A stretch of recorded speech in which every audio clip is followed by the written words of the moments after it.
Kidlat News Updates.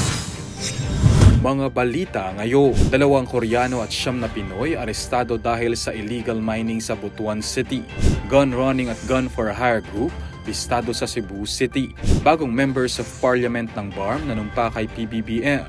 Grand Iftar ipinagdiwang sa palasyo. Ako po si Cesar Soriano para ihatid ang mga nangunang mga balita sa buong kapuluan. Ngayon, arestado ang 2 Koreano at 9 na Pilipino dahil sa illegal mining sa Butuan City, Agusan del Norte, ayon sa Criminal Investigation and Detection Group o CIDG. Ayon sa CIDG, huli ang mga suspect na iligal na nagtatransport ng 500 sako ng pinaghihinalaang copper ore minerals na nagkakahalaga ng 700,000 pesos sa barangay San Vicente.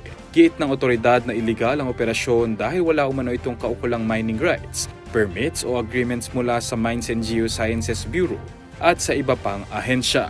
Kumpiskado mula sa mga suspect ang ilang mining tools, testing solutions at iba pang materyales na gamit sa illegal mineral extraction. Mahaharap ang 11 individual sa reklamong paglabag sa Philippine Mining Act of 1995. Huli ng pulisya sa Cebu City ang leader ng Nadella Gun for Hire Group at 2 miyembro ng kanilang karibal na Guido Group sa isang anti-criminality operation noong nakaraang linggo.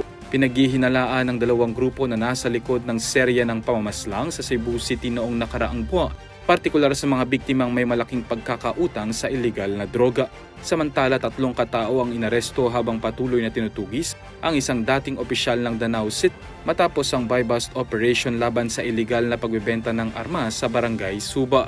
Nasamsam sa operasyon ng iba't ibang uri ng armas. Ayon sa PRO 7, ang mga suspect ay bahagi ng sindikatong nagbebenta ng loose firearms sa mga kriminal sa iba't ibang rehiyon. Inamin naman ng isang hitman na binabayaran siya ng 30,000 hanggang 60,000 bawat target at ang kanyang ginamit na baril ay binili sa Danao.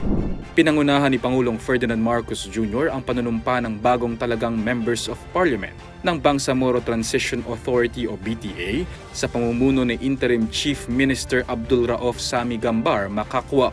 Sa naging speech ng Pangulo sa seremonya sa Malacanang kahapon, nanawagan ito sa mga bagong leader na panghawakan ng tiwalang ng mga nasasakupan at isa-puso ang ilang dekada ng pangarap na kapayapaan at sariling pamamahala sa rehiyon. Binigyang diin din ng punong ehekutibo ang mga naging progreso sa Bangsamoro Peace Process, gayon din ang pagsusulong ng pagkakaisa sa kabila ng magkakaibang paniniwala, kultura at kasaysayan ng bansa. Bukod sa oath-taking, nakaisa rin ang Pangulo sa selebrasyon ng Grand Iftar, isang espesyal na okasyon na sumisimbolo sa pagtatapos ng Ramadan. Para sa Kidlat News Channel, ako si Renzel Lenon, nag-uula.